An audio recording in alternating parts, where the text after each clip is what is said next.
NTB itu di Dubai dengan seluruh dunia meeting tentang pariwisata. NTB Lombok dinobatkan the best halal tourism destination, the best world halal destination. Itu menjadi tujuan piknik halal terbaik di dunia. Oh, satu lagi, the best World Halal Honeymoon. World Halal Honeymoon.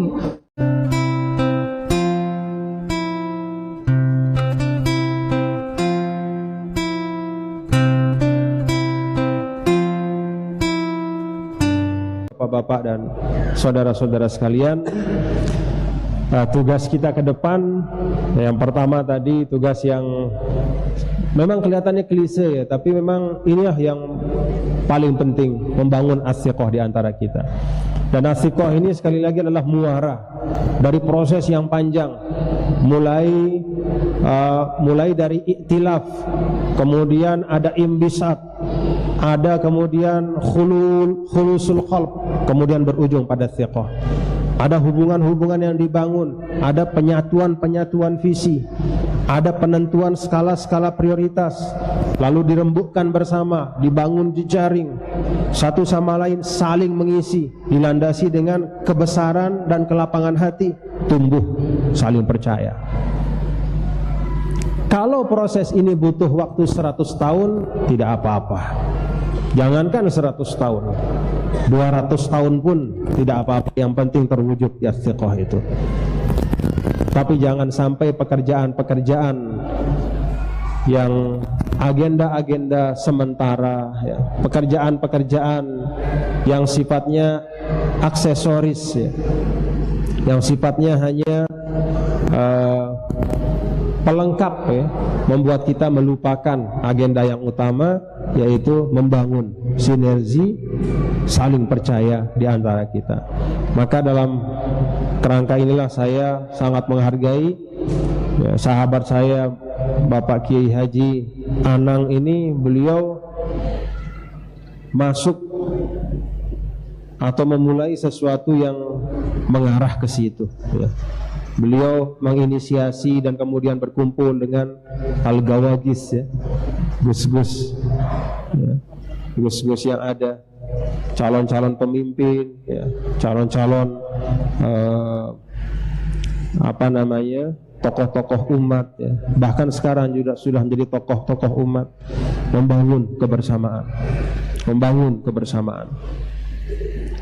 Jadi ini bagian yang perlu kerja keras di antara kita semua. Dan ya tadi yang kedua adalah bagaimana kita menyempurnakan sekaligus mencipta ruang-ruang untuk kita mengokohkan ya, kontribusi umat di negara yang kita cintai. Semuanya kerangkanya adalah kerangka memperkokoh NKRI ya. Kerangkanya adalah kerangka memperkokoh NKRI. Kenapa NKRI ini perlu kita perkokoh? Karena NKRI ini adalah warisan dari para guru, para pejuang, dan tokoh-tokoh umat serta tokoh-tokoh bangsa. Faman baddalahu ba'dama sami'ahu fa inna ismuhu 'alal ladzina yubaddiluna. Faman baddalahu ba'dama sami'ahu fa ismuhu 'alal ladzina yubaddiluna. Kalau sudah terbangun satu komitmen dan konsensus, lalu kemudian digeser dan kita hianati, maka dosanya sungguh besar bagi yang menggeser dan mengkhianati konsensus itu.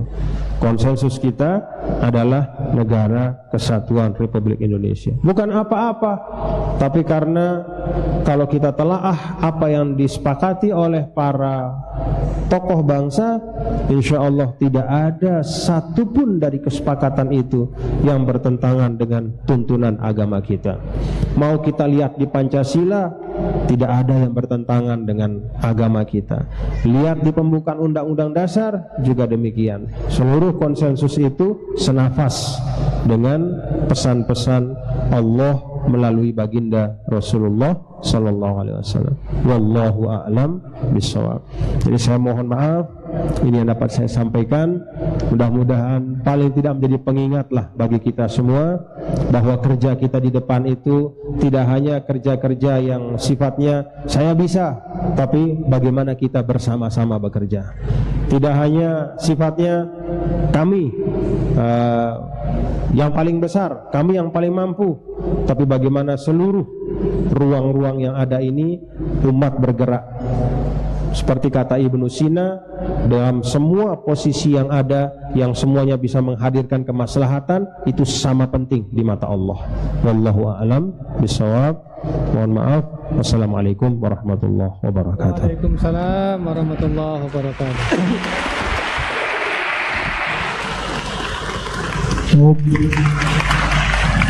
Beliau itu santri, gubernur, hafid,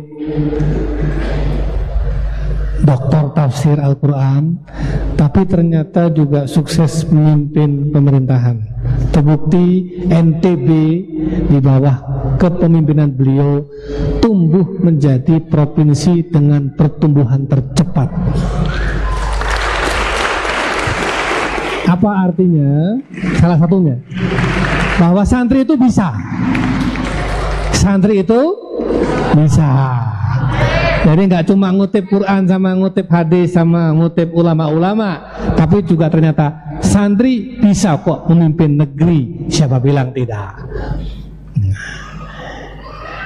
Bapak Ibu sekalian yang berbahagia, tadi ada poin penting yang disampaikan oleh beliau. Ada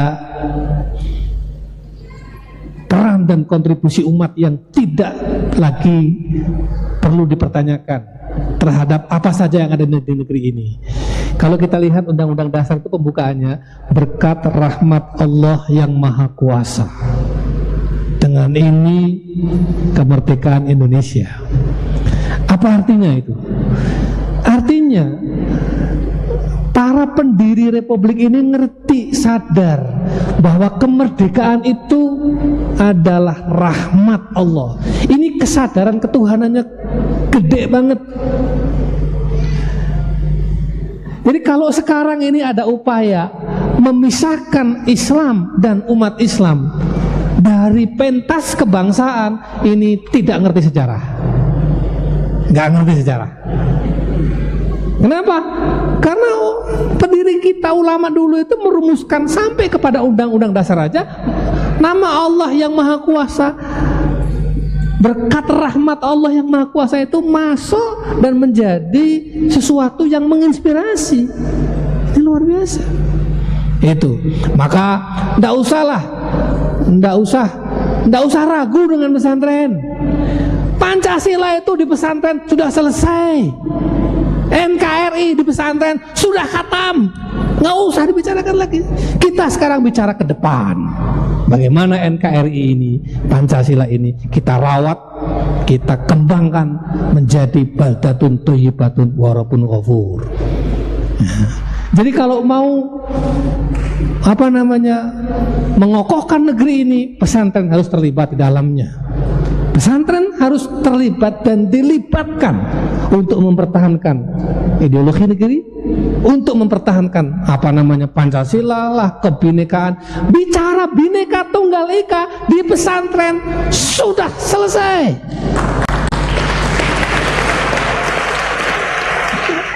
Apa? Di sini orang NTB, suku Sasak dengan orang Makassar, Bugis itu teman tidur. Ya, bantalnya sama, mimpinya aja yang beda.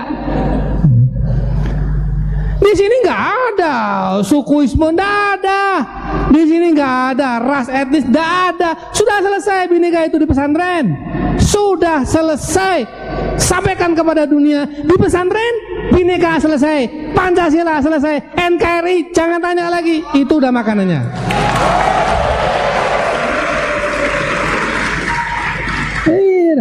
Nah ini kira-kira itu kesimpulan dari Pak Gubernur tadi. Hanya kan kalau Gubernur ngomong gitu kan nggak enak gitu. Nah saya menerjemahkan aja. Ya kira-kira begitu kan. Ada peran besar umat Islam yang luar biasa. Maka nanti Pak TNI, Pak Polisi, negara ini kalau ingin merawat negeri ini, merawat bangsa ini dengan Pancasilanya, dengan Bhinneka Tunggal Ikanya, dengan undang-undang dasarnya, dengan apanya, tidak bisa tidak melibatkan umat Islam, dan di dalamnya adalah pesantren. Tidak bisa tidak. Mahfum? Fahim tum? Kalian nanti yang akan merawat negeri ini, yang akan mengelola negeri ini, mudah-mudahan ini Pak Gubernur ini mudah-mudahan wajahnya menjadi wajah-wajah Indonesia masa depan. Beliau cerita, beliau itu nyantri 15 tahun, 5 tahun di NTB, 10 tahun di Mesir, sampai doktor. Alhamdulillah sekarang jadi gubernur, tokoh nasional, bahkan tokoh internasional. NTB itu dinobatkan menjadi the best halal destination tourism di Dubai. Jadi Lombok ini saya mau promosi nggak apa-apa. Ini saya menjadi dinas pariwisatanya Pak Gubernur, Duta NTB. NTB itu di Dubai dengan seluruh dunia meeting tentang pariwisata. NTB Lombok dinobatkan the best halal tourism destination, the best world halal destination.